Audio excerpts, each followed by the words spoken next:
Avec la GoPro, la mini perche va permettre de faire des plans qui ne seront plus des plans fixes et va permettre de varier les points de vue pendant le tournage. Alors voilà, donc ça c'est chez GoPro, il n'y a pas de perche directement issue de la marque. Donc ce que l'on retrouve le plus souvent c'est la marque X16 Series qui donc fait une perche pour la GoPro. Alors sur l'emballage, c'est pas spécifique GoPro, mais bon, sur tous les sites internet et dans les magasins, elle est vendue pour la GoPro.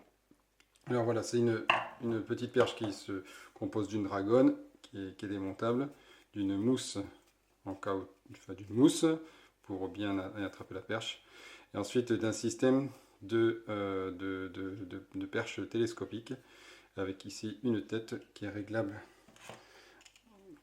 dans plusieurs positions. Alors voilà, cette perche fait exactement 20 cm une fois quand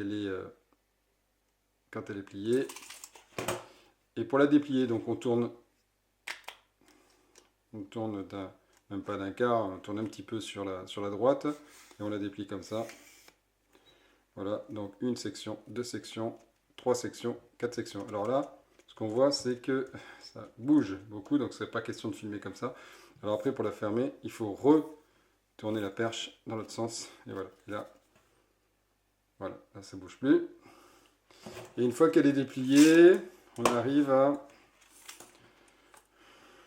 50 cm. 50 cm. Hop. Voilà, donc un demi-mètre de perche.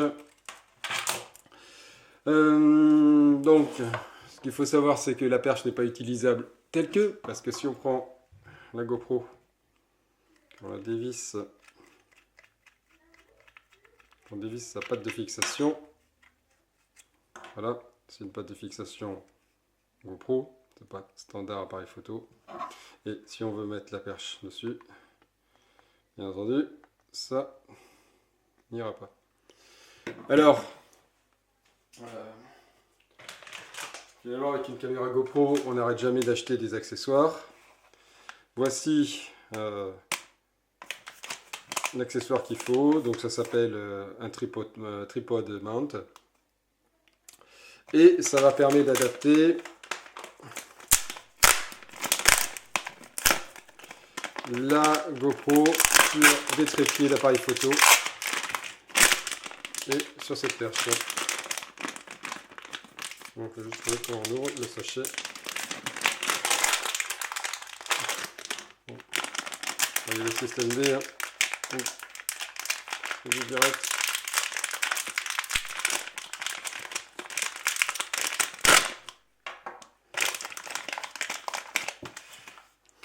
Voilà.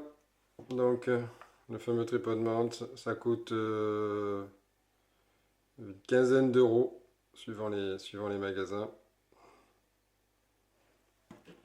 Ça s'installe de cette manière. On reprend le pas standard, enfin la vis standard.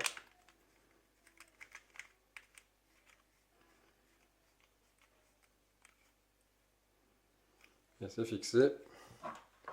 Et voilà. Donc ensuite, on vient serrer. On vient le passer. Alors, non. En fait, le pas est fixe, donc il faut tourner la caméra autour du pas. Voilà. Et après, voilà. Et après, voilà, on incline la caméra en fonction de la prise de vue qu'on veut faire. Donc, si on la tient comme ça, par exemple, on a une prise de vue vers soi. Ça permet de filmer. C'est finalement le caméraman qui se filme dans l'action. Et on peut donc faire pivoter la caméra dans l'autre sens. Donc attention parce que voilà, le pas, il n'est pas énorme. La tige n'est pas énorme. La prise, voilà, elle est comme ça. Et dans ce sens-là, on filmera l'action devant soi. Ou par exemple en snowboard en la mettant sur le côté. On la place comme ça. hop, sur le côté. Il suffit de suivre ces équipiers comme ça, avec le truc, et on fait un travelling. Comme ça. Voilà. Hop.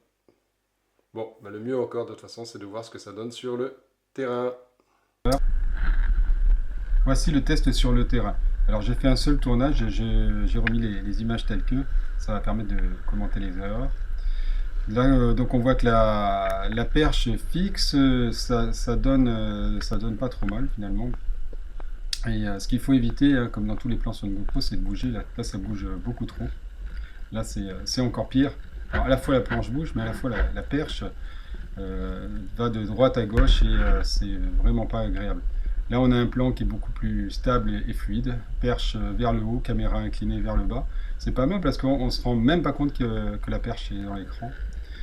Et je vous ai préparé un petit ralenti avec le fluide optique et on voit que avec caméra inclinée vers le bas sur une route, le logiciel n'arrive pas à analyser l'image au sol et ça rend vraiment pas bien. Il vaut mieux un ralenti classique. Là, perche vers le bas, caméra inclinée et là, perche entre les jambes. Faut faire gaffe hein, sur les GoPro aux ombres portées. Là, on voit l'ombre avec la perche, alors c'est vraiment pas esthétique. Ce qu'il faut, c'est oublier que la caméra est là. Et là, c'est pas du tout réussi.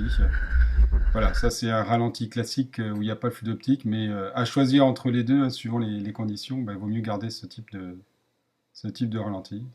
Donc il y a un peu de travail quand même, ça se fait pas comme ça, le travail avec la perche et le travail avec une GoPro. Donc il faut un peu de métier quand même avant de réaliser les images.